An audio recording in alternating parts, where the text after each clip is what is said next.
Now I want to talk about, I guess, the main thing, which is the Italian school of continuo playing. Because as I mentioned before in the beginning, there are a lot of foreigners who wrote treatises and very good, very famous books and well used by a lot of people. I think F.T. Arnold did a great survey of them. But Absolutely. maybe there are some things that are missing in this canon of information when it comes to continuo playing.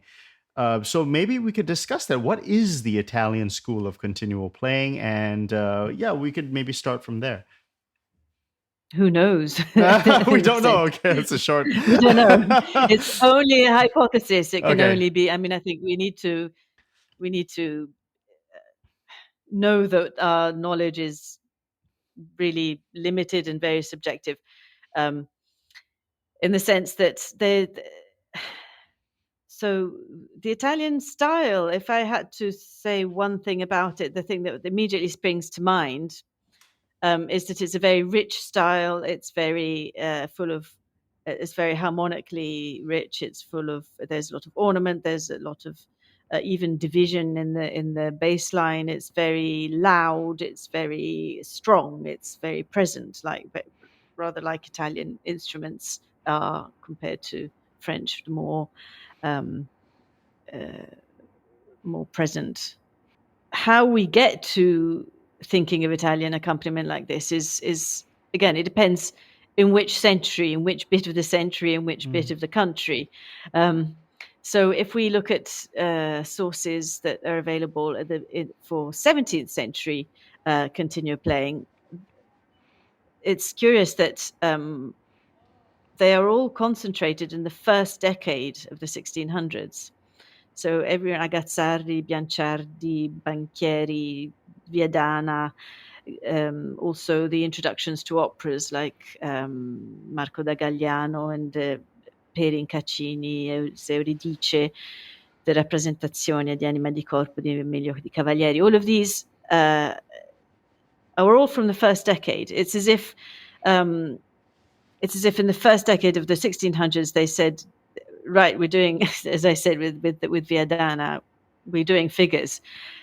There was a lot of interest in and explanation.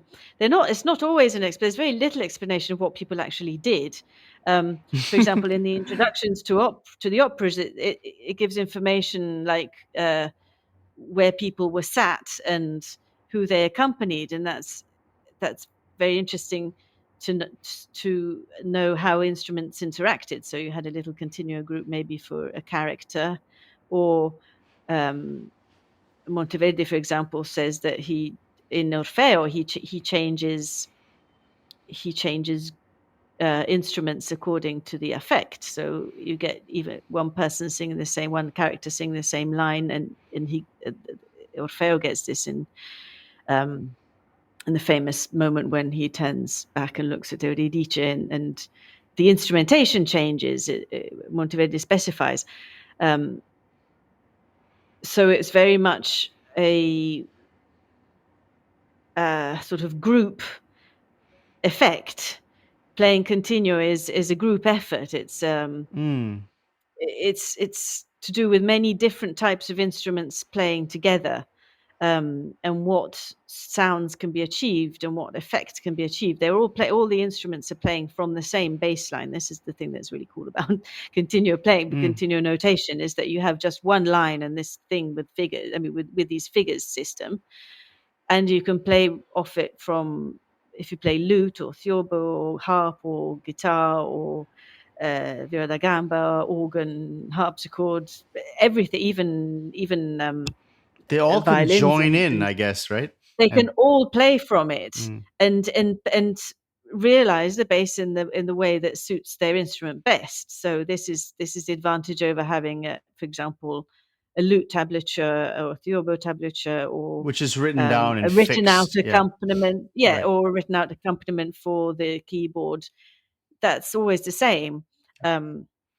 Whereas if the whole point of freeing you from this notation is that you can do what works best in that moment, or with that particular singer, or so it gives these instruments a very great degree of responsiveness, which a fixed accompaniment wouldn't do.